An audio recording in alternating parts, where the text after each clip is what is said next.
Let us consider a rod of mass capital M and length capital L.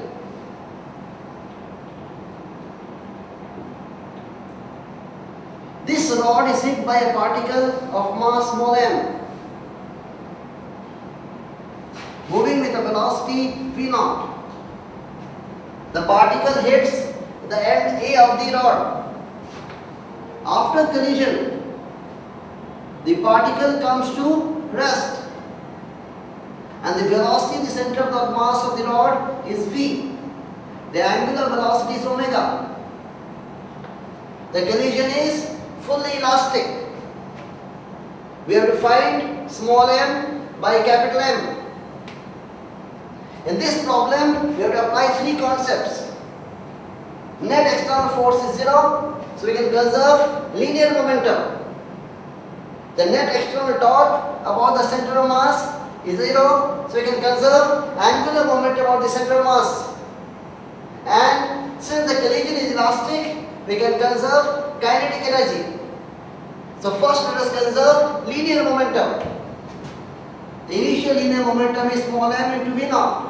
The final linear momentum is capital M into v. So v is equal to m v0 by capital M. This is equation number 1. This equation we have got by conserving linear momentum. Now let us conserve angular momentum of the center of mass.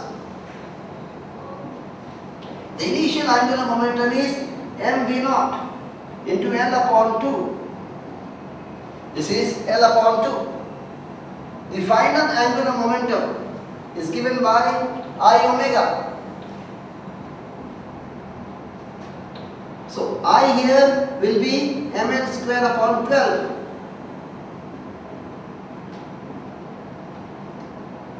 So omega becomes 6 mv0 by m into L. This is the angular velocity omega. So omega is 6 mv0 by capital M into L. This is equation 2.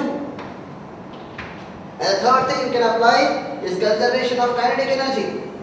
So initial kinetic energy is half m v0 square. The final kinetic energy is the kinetic energy of the rod, that will be equal to half mv square plus half I omega square. Now we know v and omega from equation 1 and 2. So we get half mv0 square is equal to half m v square, that will become m square v0 square by capital M square plus half I of the rod about an axis to the center of mass is ml square by 12, and omega is this, so we get 36 m square v0 square by capital M square L square. Now 2 cancels out from everywhere. 1 capital M cancels out. L square cancels out here.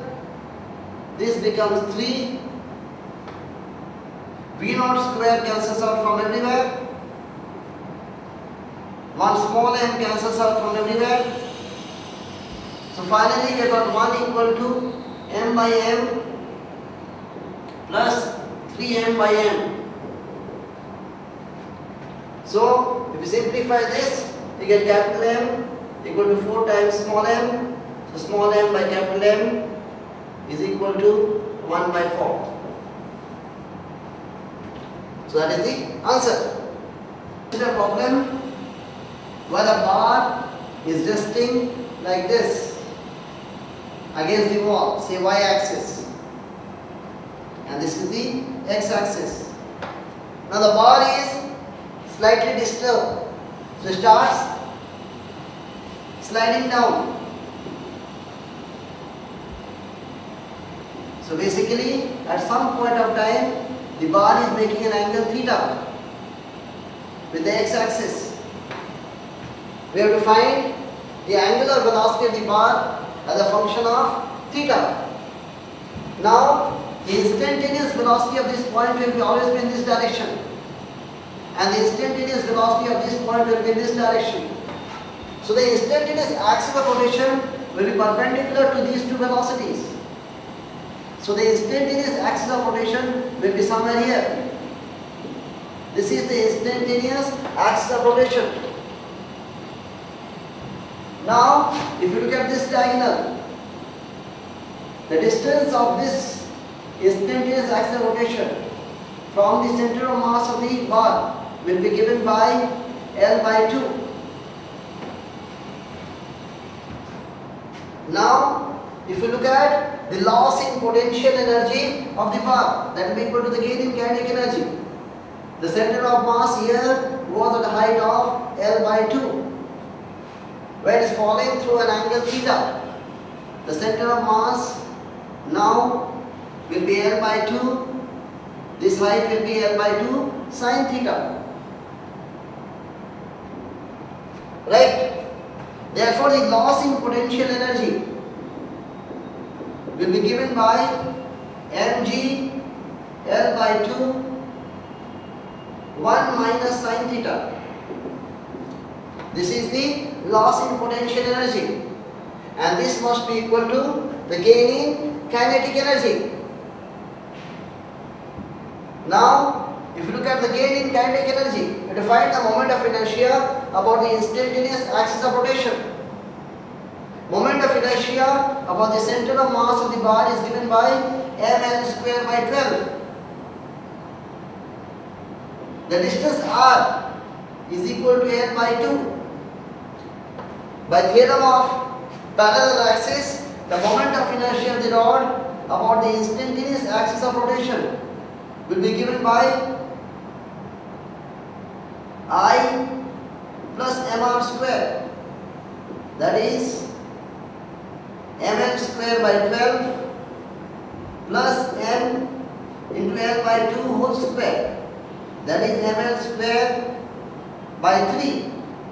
This is the moment of inertia of the rod about the instantaneous axis of rotation. The rod is in pure rotation about the instantaneous axis of rotation. Therefore, the kinetic energy is half I omega square. So, the loss in potential energy equal to gain in kinetic energy. Loss in potential energy is mgl by 2, 1 minus sin theta, and that must be equal to half I omega square.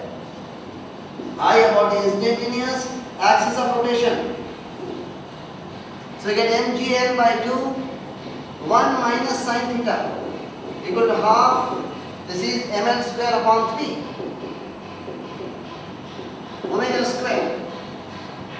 So 2 cancels out. This mass is same. So m cancels out. Omega becomes root over 3gl 1 minus sin theta.